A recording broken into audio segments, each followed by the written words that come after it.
The Vatican work continues toward the second and final session of the Synod on Synodality. The global gathering of bishops, clerics, and lay people resumes next month. EWTN Vatican journalist Benedict Sidegren has more. Hundreds of global church leaders are preparing for the second and final session of the Synod on Synodality, the three-year process of listening and dialogue that the bishops of the Catholic Church and laity from around the world started in 2021. Also called the 16th Ordinary General Assembly of the Synod of Bishops, the Synod on Synodality was meant to deepen the missionary perspective of the Church and expose local churches to this method of listening and communion. The question at the heart of this upcoming and final session that spans the month of October is how to be a synodal church in mission. In a press conference with Vatican journalists, Cardinal Mario Grech presented the proposed work for the Assembly and explained that the Synod is first and foremost a time of prayer and listening to the Holy Spirit. If the Holy Spirit is not invoked, is not present, then it is not a Synod.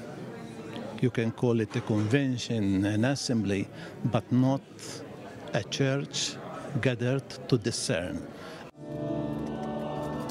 The Vatican announced several novelties, including a penitential service featuring testimonies and prayers for forgiveness for sins against peace, creation, and families, noting the sex abuse scandal among them.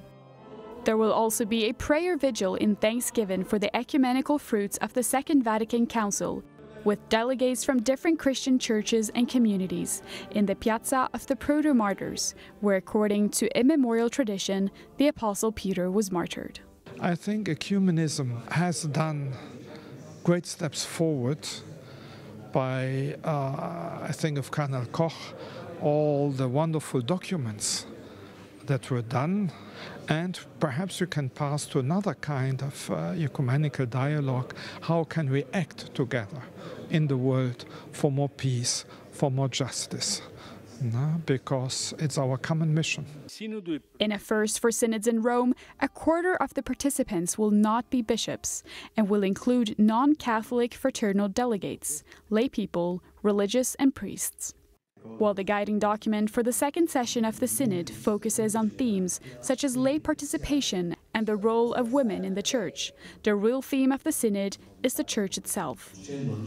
Cardinal Grech and Hollerich both stress the importance of listening to build a synodal community at the level of the parish, the diocese, and the Church. We need to find new methods, new ways how we can really walk together, because there is a lot of richness in the Church. And if we do not listen to one another without excluding anybody, we will miss a big opportunity. On a practical level, the October Assembly will produce a final document that will be handed over to the Holy Father for his consideration at the end of October. In Rome, Benedict Sidegren, EWTN News Nightly.